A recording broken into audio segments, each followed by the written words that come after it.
So another day down here at the Strength Culture, and I'm going to take you guys through the best bench press warm-up that you're probably not doing. And this is back to wall shoulder flexion. So I'm going to take Jamie through this exercise later on in the video, so I'll teach you how to properly execute that drill later on.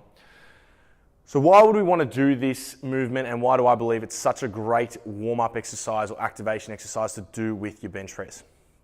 So this ratio right here, pull, push, reach. Jamie's done a great video, which I'll drop in the description box below, and I recommend if you've got a minute, check that one out. He goes into this topic in a lot more detail.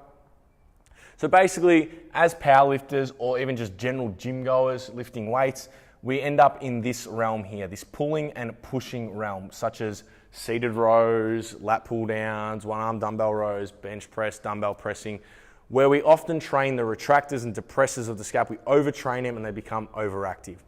And we forget that our scapula actually has the ability to reach, like so. So how do we use it here at MSC? We use it as a warm-up drill with pretty much everyone that trains in the gym.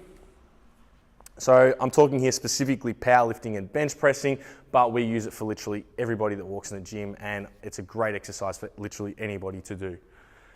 What is it? It's a body weight motor control drill where we're training the scap to go into protraction and upward rotation.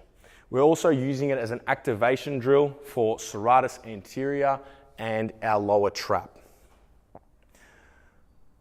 Now that I've touched on that, why would I use this in the bench press, and why do I believe it is such a great warm-up drill to do with before your bench press?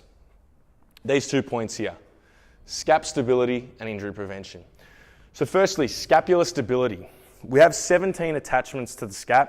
And if we look at Richard here, like I spoke before, we've got our depressors, retractors, they usually get overactive. So we have a lot of stuff pulling this way on the scap, and lower trap and serratus anterior inactive. So we want to activate those two muscles, which is going to help stabilize our scap a lot better and set it into a better position while we're bench pressing. So what I found with my own experience with using it in the bench press is when I'm warming up, if I find my shoulders are a little bit like I'm getting a bit of pain through my AC joint, do a couple sets of this, activate my serratus anterior, and it sets it into a lot better position. So we can see here, our AC joint is our only bony joint that the scap articulates. So when we set the serratus anterior and activate serratus anterior and lower trap, we help pull the scap down, which is going to open up our AC joint. When we have muscles such as upper trap and pec minor that get overactive from all this pulling and pushing, we can close off the space here at the AC joint, which may be causing you to have a little bit of pain and feel a little bit crappy while you're benching. So first, scap stability. Injury prevention is pretty much everything I just touched on there. We're putting the scap into a stronger, more stable position while we're bench pressing, which is going to help us prevent injury. So now that I've touched on why I believe it's such a great exercise, I'm going to take Jamie through that movement in the gym and show you how to implement it. So now that I've explained why I believe the back to wall shoulder flexion is such a great movement to implement as a warm-up for your bench press, we're going to take Jamie through it so that you guys can implement this in your own warm-ups or with your own clientele. So firstly, how to execute this movement. We're going to find a wall, put our back against the wall, we're going to be into a slight quarter squat. First thing, we're going to exhale, find our abs, and have our lower back firmly planted against the wall. So now we're going to go into a reaching pattern, like I spoke before. So what happens when we're reaching here? Our shoulder blades, as you can see, are coming forward. So we're getting that full protraction and full upward rotation, like I spoke about before. And then we're going into as much shoulder flexion as we can without our lower back hitting the wall. Do one more rep. Perfect, cool. So we can see full protraction, upward rotation, lower back firmly planted against the wall, and lots of ab tension.